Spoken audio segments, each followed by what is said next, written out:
Okay, so now we're going to up the ante a little bit and try something just a little bit harder. On the screen in front of you, you see a noun, deus, dei, masculine, God. And if you think back to the rules that we've learned so far, you see an I in the genitive singular. Don't be fooled by that E before the I. It might look like a fifth declension noun. You would be forgiven for thinking that this is, in fact, a fifth declension noun. But the DE is actually part of the base of the word. So the genitive singular does, in fact, end in I, which means that this is a second declension noun.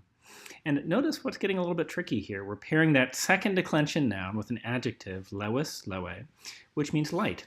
In English, we get words like levity from this. But notice what's strange about this word. It doesn't end in usa it doesn't end in ura and that makes it not a first-second declension adjective, but a third declension adjective. And that means that we're going to have a noun and an adjective, and as nouns and adjectives must, they're going to agree in case, number, gender with each other, but they're not going to have the same endings. The adjective levis leve is going to take third declension endings that show its case, number, gender. In this case, since the word for God is masculine, we're going to choose the masculine column of endings for levis leve. Deus dei is going to take endings that show that it is, as its I in the genitive singular indicates, a second declension noun. And those endings are going to indicate, as second declension endings do, the case of the noun. So the tricky thing is we want to do our noun first in this case, so that, as we said it likes to do, our adjective can be a little sycophant and follow along after the noun, agreeing with it in case, number, gender, but not necessarily, as we said before, in endings. And remember, for third declension adjectives, they're tricky, tricky, tricky. But basically what we're doing is adding I stem third declension endings to a stem formed by taking the IS off of whatever form in the dictionary has an IS on it. And remember also, you can basically use the same endings that you use for nouns for these adjectives. And remember, if you know the song Good Christian Men Rejoice, you can remember the masculine, feminine column of endings, since basically they're just masculine, feminine, and neuter sets of endings for these adjectives. If you remember the song blank, S-E-M-A-A, sum ibis, now we know our third declension, and can decline without pretension, and can avoid academic suspension. Third declension adjectives rejoice. One mnemonic. And remember, those are also the regular third declension endings. So when you get to the ablative, you're not going to have an E but an I for third declension adjectives.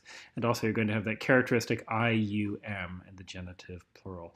But if you know that one set of endings, the masculine and feminine set for third declension, you're pretty much home free. Because you'll probably remember there's also neuter law, which says that in the neuter, all nouns and adjectives, regardless of their declension, have the same form in the nominative and the accusative. And furthermore, that the neuter nominative and the accusative will always end in the letter A. So if you remember that rule, to change those endings that we just sang in our song, blank, S-C-M-A-A, sumibus, to the neuter, just remember that one rule, that whatever you have for the nominative of the neuter will be the accusative. And for the neuter, nominative, and accusative plural, you're going to have an A, or in this case, since it's I stem, remember, an IA. So let's take a look at this set of endings that we have here. And we're going to do these together just for the sake of convenience.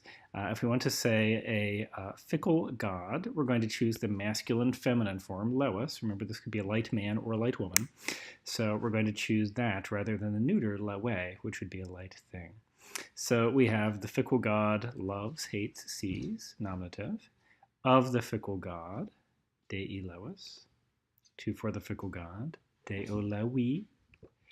I love the fickle god, or he sees the fickle god, deum levem. And then the ablative, by, within, on, from, or sometimes than the fickle god, deo levi. And then for the plural, dei leves, just adding an S to our noun to make it plural. The fickle gods oversee, the fickle gods punish. Deorum levium, of the fickle gods, deis levibus, two for the fickle gods, deus leves, he loves the fickle gods, and deis levibus, by, with, in, on, from, than the fickle gods. So again, hopefully what you see here is we've used our second declension masculine endings, like you do, for our noun. And then after we've declined our noun, we've gone back and we've added the correct masculine endings to our adjective levis, leve. And we've done that by finding a base, taking off the is from whatever has an is in it in the dictionary form, and then just going through and singing our song. Blank, because we don't know the nominative, it can have different forms. Is, em, a, sum, ibus, acibus. Now we know our third declension, and can decline without pretension, and can avoid academic suspension. Third declension, adjectives rejoice. All right, so why don't you try doing it yourself? I'm going to rewind here, boom, boom, boom, and I'm going to ask you to stop the tape right now, stop the playback, and I'm going to ask you to write out the forms, and then I'll reveal them in a moment, and then we can see if you guys feel like you're getting this or not. So begin your own declension now. How do you do? Let's go ahead and review our endings, and we'll just say them together quickly. Deus levis, dei levis. Deo levi, deum levem, deo levi, dei leves, deorum levium, deis levibus, deos leves, deis levibus. A good example of the declension of a third declension adjective with a noun of the second declension. All right. So if you need to, go ahead and pause the playback right here so that you can take a look at this paradigm. All right, and finally to wrap things up, we've done a first declension noun, aula. We've done a second declension noun. And now I wanted to look briefly at a fifth declension noun. We're going to do the fifth declension noun, res, rei, feminine, with the first, second declension adjective, litus, lita, litum. And remember how we ascertained both of those pieces of information about the declension of both of these words. EI in the genitive singular, fifth declension. Notice that almost all fifth declension nouns, except deus, dei, may be related to deus, the sky god, which is always masculine for the Greeks and the Romans. Notice that except for deus, de, almost all fifth declension nouns are feminine. And then we've got this adjective usa and that makes it a first, second declension. So for masculine, we're just going to use our us, e, o, o endings. And for feminine, we're going to add our a, I, endings. So since we see this F here, that's telling us, go down this column, the lita endings. So our Battle Hymn of the Republic endings, if you think back to the mnemonic that we discussed for aula. So let's just go through this really quickly. This should all be pretty familiar. Race is going to look very third declension a lot of the time in its endings. And remember that the signal vowel that you're looking for is an E in most of the endings.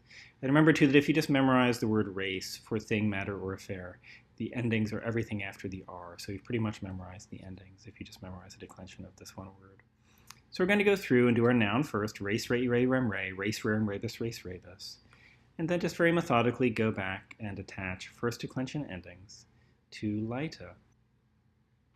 So we're going to look at our nominative, and we have res lita, genitive rei litae, dative rei litae, accusative rem litam, ablative re lita, nominative plural, res litae. Notice that it's the same as the nominative singular for race. Rerum litarum, rebus litis, res litas, and rebus litis. Remember your trends. The dative and ablative plural are always, almost always, the same form for all declensions of nouns. And notice that even though the nominative and the accusative plural are the same for race, we can figure out its case by the adjective that goes with it. Litae can be nominative plural, but it can't be accusative plural. And conversely with litas. Okay, take a second, look over these, review the endings if you need to. Practice memorizing, and we're going to go back. And again, I'm going to ask you to stop your playback, and I'm going to ask you to decline this on your own on a sheet of paper, and to stop the video while you're doing it. You can stop the video now. Okay, let's see how you did. So we're going to go back through the forms. Res laeta, rei laetae, rei laetae, rem laetam, re laeta, res laetae, rerum laetarum, rebus laetis, res laetas, rebus laetis. All right, see how you did. The subjunctive mood. When we hear the word subjunctive mood, often for many of us, it's really scary. We think about that mood of the verb that we're all threatened with from the moment we begin studying Latin. And to some extent, there's a good reason for this. Imperatives are easy. You guys have seen those usually from chapter 1 or 2. They're simple commands. The indicative mood simply indicates a fact. But then we have this third mood, which has all sorts of different uses.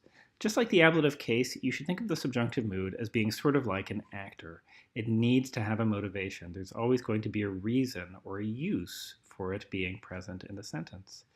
Some of the uses that you can expect to see are things like contrary to fact conditions, purpose, result, indirect commands, indirect questions, relative clauses of characteristic, and much, much more. If you look at the right-hand side of the slide, you see the cover art from the Isaac Asimov Foundation trilogy. And in some ways, that's a good way of thinking about the subjunctive mood. Hypothetical or contrary to factual situations are often what it's used for. So words like may, or might, or should, or would often pop up in association with the subjunctive mood, though by no means always. To a certain extent, the translation of any subjunctive mood verb will be contingent upon which use you have of the subjunctive. So part of your job as you learn the subjunctive is not just to learn the morphology of the forms, but also to learn this list of uses that you need to be able to identify in order to figure out which translation for that verb form is the correct one. So here we saw what we would call adjussive subjunctive in the reading that we were doing. If you remember all the way back to the first sentence of the Hecuba that we were reading a little while back, Hecuba begins by saying, "Let him look at me and at you, Troy."